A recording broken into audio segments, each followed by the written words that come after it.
ایک صحابی رسول اللہ صلی اللہ علیہ وسلم کی خدمت میں حاضر ہوا اور عرض کیا، یا رسول اللہ صلی اللہ علیہ وسلم، ایک شخص ہے جو مجھے بہت ستاتا ہے، بہت تکلیف دیتا ہے اور بڑی بدتمیزی کرتا ہے میرے ساتھ، حتیٰ کہ میں پریشان ہو گیا ہوں۔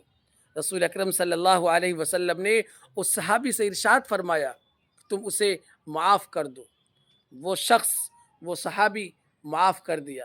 پھر کچھ دنوں کے بعد رسول اکرم صلی اللہ علیہ وسلم کی خدمت میں حاضر ہوا اور عرض کیا، یا رسول اللہ صلی اللہ علیہ وسلم، پھر وہی شخص مجھے برا بھلا کہتا ہے، گالی دیتا ہے، تکلیفیں پہنچاتا ہے، میں برداشت نہیں کر پا رہا ہوں، حتیٰ کہ بڑا بدتمیز ہے، میں اب جھیل نہیں پاؤں گا۔ رسول اکرم صلی اللہ علیہ وسلم نے ان سے پھر ارشاد فرمایا، تم اسے معاف کر دو۔ پھر وہ شخص یعنی وہ صحابی معاف کر دیا۔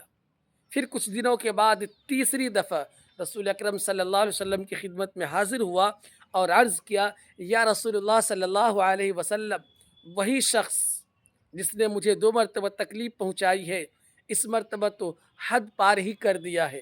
انہوں نے مجھے گالی دی، میرے ساتھ بدتمیزی کی، برا بھلا کہا، تکلیفیں پہنچائی، اب میں برداشت نہیں کر پاؤں گا۔ اللہ کے نبی صلی اللہ علیہ وسلم، آپ مجھے حکم دیں کہ میں اس سے بدلہ لے لوں۔ رسول پاک صلی اللہ علیہ وسلم نے ان سے پھر ارشاد فرمایا، تم اسے معاف کر دو۔ اس نے کہا، یا رسول اللہ صلی اللہ علیہ وسلم، آپ مجھے بس حکم دیجئے کہ ایک بار میں اس سے بدلہ لے لوں۔ آپ صلی اللہ علیہ وسلم نے ارشاد فرمایا، تم اسے معاف کر دو، تم اسے معاف کر دو، تم اسے معاف کر دو۔ اگر تمہارے معاف کرنے سے تمہاری عزت کم ہو جاتی ہے تو کل قیامت کے دن مجھ سے عزت لے لینا، میں تمہاری عزت کی ضمانت لیتا ہوں، تم اسے معاف کر دو۔ قسم بخدا، قربان جائیں اس رسول پر، قربان جائیں اس نبی پر، کیوں نہ ہم اس کی غلامی پر فخر کریں، کیوں نہ ہم اس کی امت ہونے پر ناز کریں۔ جو اسے تکلیف پہنچائے، جو اسے برا بھلا کہے، جو اسے گالی دے، اسے معاف کر دیا جائے۔ واہ، ماشاء اللہ، کیا خوبصورت دین لے کر ہمارے نبی صلی اللہ علیہ وسلم آئے تھے اور ہمیں کیا خوبصورت دین ملا ہے۔ رسول پاک صلی اللہ علیہ وسلم نے ان سے ارشاد فرمایا کہ اگر تمہارے معاف کرنے سے تمہاری عزت کم ہو جائے گی تو کل قیامت کے دن میں تمہاری عزت کی ضمانت لیتا ہوں۔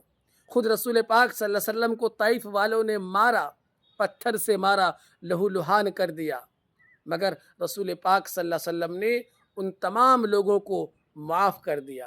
کسی نے کیا ہی خوبصورت شعر پڑھا ہے، شیشہ چاہے 100 ٹکڑے ہو اس کی چاہت کم نہیں ہوتی، روٹی چاہے باسی ہو جائے اس کی لذت کم نہیں ہوتی، اور بزرگوں نے فرمایا، غلط کرنے والوں کو معاف کرو، معاف کرنے سے عزت کم نہیں ہوتی۔ اس لیے ایک دوسرے کی غلطیوں کو معاف کر دیا جائے، یہی دین ہے اور یہی دین کی خوبصورتی بھی ہے۔